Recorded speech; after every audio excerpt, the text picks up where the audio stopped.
But how many people have heard of companies that have a lot of diversity training, but they still have diversity backfire? By show of hands. It happens often, right? Well, there's a lot of research that shows that a lot of diversity training we've been doing has been wrong. Starting out in the 80s and 90s, when it was kind of like just sessions to bash white males, to now where it's like a check the box. They look at a survey to find out, okay, I know what sexual harassment is, I know what diversity is and discrimination, but there's no way to put it into practice, right? So the Harvard Business Review came out. I can't remember the year of the article, but they did some of the researchers. They talked about some of the research that they did and showed that there are two different types of exercises that you can do in diversity training that are very effective. They're empirically effective, where up to as much as 9 months after training, the attitudes, pro-diversity attitudes, remain and they stabilize. One is the perspective-taking exercise, and one is a goal-setting exercise. So what we mean by perspective-taking is that it's kind of like a project in empathy building. And it's very simple.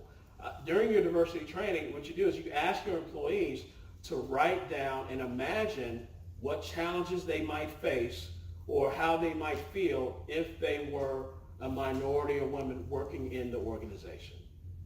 That's simple. To kind of have them step in someone else's shoes.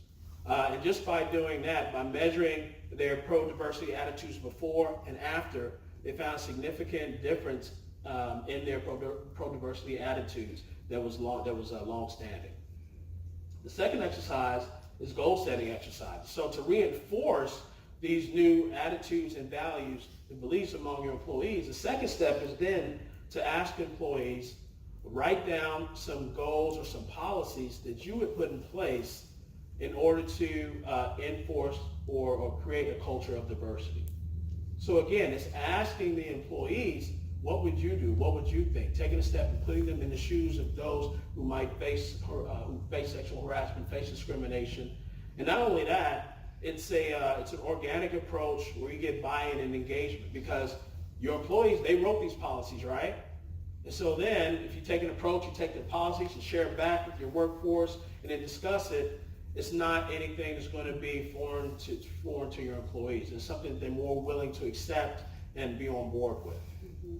And something else that's important in these goal-setting exercises, it gives people an opportunity to think about things before they encounter them.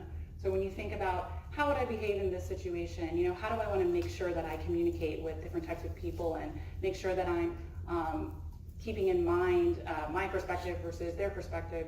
When you think about those things before you're in a situation where you have to act on them, then you have a little bit more agency and you can rely on what you've already thought through and the reasons that you think about these things and then act accordingly.